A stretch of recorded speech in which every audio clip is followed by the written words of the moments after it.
گلفشان‌های دشت کهیر.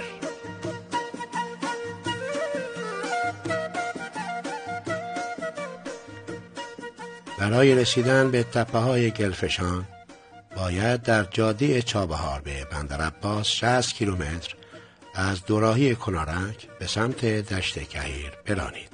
کوه گلفشان حدود 100 متر ارتفاع دارد و قطر قاعده‌اش هم کمی بیش از 100 متر است. اطراف این کوه را بیابانی وسیع فرا گرفته. بیابانی که همچون خود کوه ماحصل اتفاقاتی درون زمین است.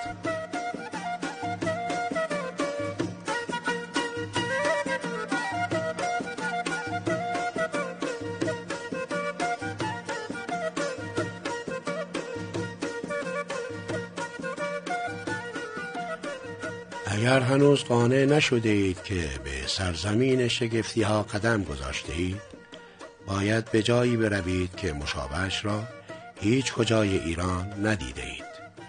جایی شبیه یک آتشفشان با یک چشمه که به جای گدازه های آتشین یا آب زلال از آن گل می جوشد. تپه های گلفشان یکی از جاذبه های طبیعی منحصر به فرد در دنیاست که از دل پرغوغای زمین حکایت می کند. 3 چشمه جوشان گل بر فراز 3 تپه کوچک همسایه هم قرار دارد و تا همین چند سال قبل هر 3 چشمه ها فعال بودند. حالا اما فقط یکی از آنها فعال است و گلی سرد و طوسی رنگ از دهانش تراوش می کند.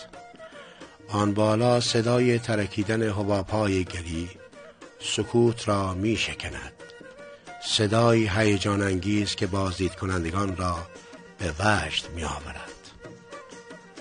مردم محلی باور دارند که این گلولای برای درمان بیماری‌های به ویژه بیماری‌های پوستی مفید است.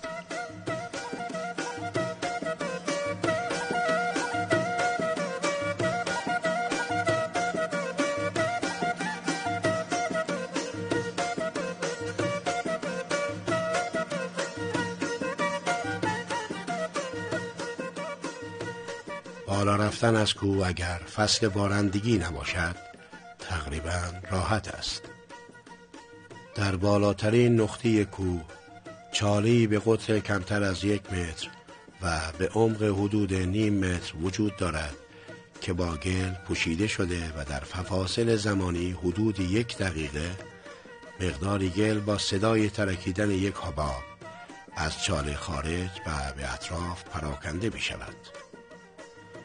احتمالاً تمام این کوه در طول سالیان دراز بر اثر فعالیت این چشمه ایجاد شده است.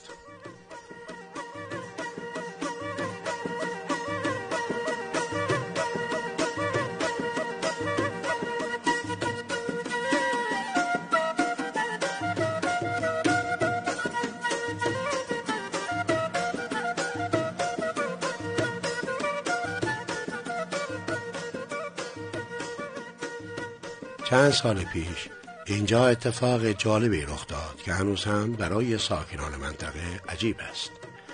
3 تیر ماه سال 1389 روز هنوز به میانه نرسیده بود که صدای مهیب از تپه بلند شد و بعد گل تا ارتفاع 12 متری دهانه چاله به بالا پرتاب شد. تپه چند ساعتی قرید و گلی داغ به آسمان پاشید. همراه با صدا و بخار آب که صحنه‌ای شبیه به فعالیت کوههای آتشفشانی تصویر کرد، آن روز 5 متر به ارتفاع تپه افزوده شد.